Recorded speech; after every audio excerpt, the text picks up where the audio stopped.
welcome to episode 4 of 50 Movies in 50 Weeks, the Sci-Fi Invasion, where I try to get through all 50 movies in this Mill Creek box set. Today's movie is called Eyes Behind the Stars from 1979. And first off, I really like that title. When I first saw it, I was like, I wonder if this is an Italian movie. The movie starts up, and by the way, this movie doesn't fade in. It just starts, boom, middle of a scene. Very jarring. And then you're introduced to two characters randomly. You don't know who they are. They're just talking. They're doing picture crap, and they're clearly dubbed. I'm thinking this movie's Italian. Credits open up. Every name ends in a vowel. 100% sure this movie's Italian.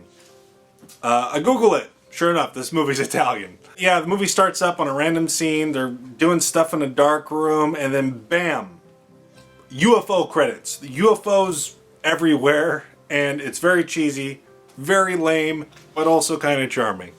I go into these movies blind. At least that's what I've intended to do for the most part, and to a degree, it can be a lot of fun. Clearly not a lot of fun with the first movie, Brain Twisters. It was kind of more frustrating than anything else, but this one, it is done in such a way where it's kind of unclear where it's going, but it's more entertaining than Brain Twisters was in that regard. If you've seen an Italian giallo movie before, where it kind of seems to be taking place in a heightened reality where things don't quite make sense, almost like a dream, that's kind of the realm where this lays. Although not as good as a giallo. I love giallo, both the good ones and the bad ones. I can sit with a Dario Argento flick, or I can watch Giallo in Venice and still be pretty invested, even though those are two clearly different levels of quality as far as giallo is concerned. This is not a giallo. It does have elements of it that are similar, but I think that's just more the Italian interpretation of what a mystery is. A giallo being a vernacular slang for mystery in Italy. After the credits, the movie goes into a photo shoot type thing where the photographer is kidnapped, and the rest of the movie is kind of looking for him, and there's a lot of intrigue and mystery. There's a Men in Black type scenario. And everyone's just kind of searching and trying to uncover this mystery, and the mystery is, aliens. There's also a lot of government collusion to hide stuff. It's interesting enough. It's charming. That's what I'll say. It's not bad, nor is it good. It's just charming. One thing I noticed while watching this movie is many characters refer to UFOs as UFOs. And I'm wondering if that has anything to do with this movie's Italian roots. I'm not fluent in Italian, nor will I ever claim to be. I think even if 30 years from now, I'm probably not going to be any better than I am now. But there is an Italian song called Gianna from an artist named Rino Gaetano. And I really like this song. And in the song, he talks about UFOs briefly, very briefly. He moves from UFOs to truffles.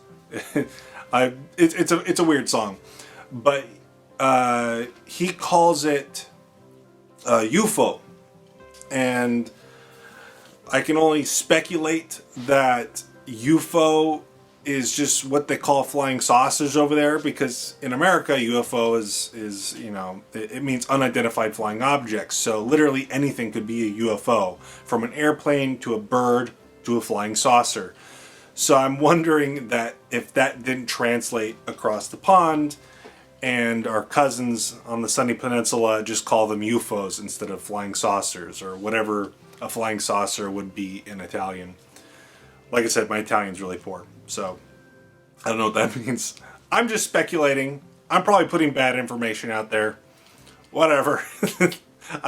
No one's going to be watching this, but for the few of you that are, I appreciate your viewership. One thing I really liked about this movie was its unironic use of the wee-oo sci-fi noise, you know the noise. I think you probably know it more so from it being parodied than it being used unironically, which it is used unironically here, and it's glorious. I'm not going to give too much of the plot away on this one because as I was watching it, I was thinking this would make a great addition for a bigger video sometime in the future. Not saying I will do that, but I want to keep that option open. It seems like the right kind of movie for the kind of thing I like to do. But I will mention the ending of the movie, which ends with a quote that says, "Portions of the events depicted in this film actually occurred, although at different times and in other places. All data and civil and military authorities, past and present, quoted, are factual." Basically meaning this movie is real but fake. And I don't believe any of this is real. I don't even think that this is taken from someone's testimony and exaggerated upon. I think this is 100% made up. But it's a fun little quote at the end. If the movie wasn't so ridiculous, maybe I might believe that something similar to this might have happened at some point. But I don't. So, yeah, that's it for this video. Thank you for watching. I really appreciate it. Have you seen this movie? Would you like to see me cover it in a more thorough context? Let me know in the comments. I'll see you next time. I'm Joey Hollywood. Remember, please be kind and rewind.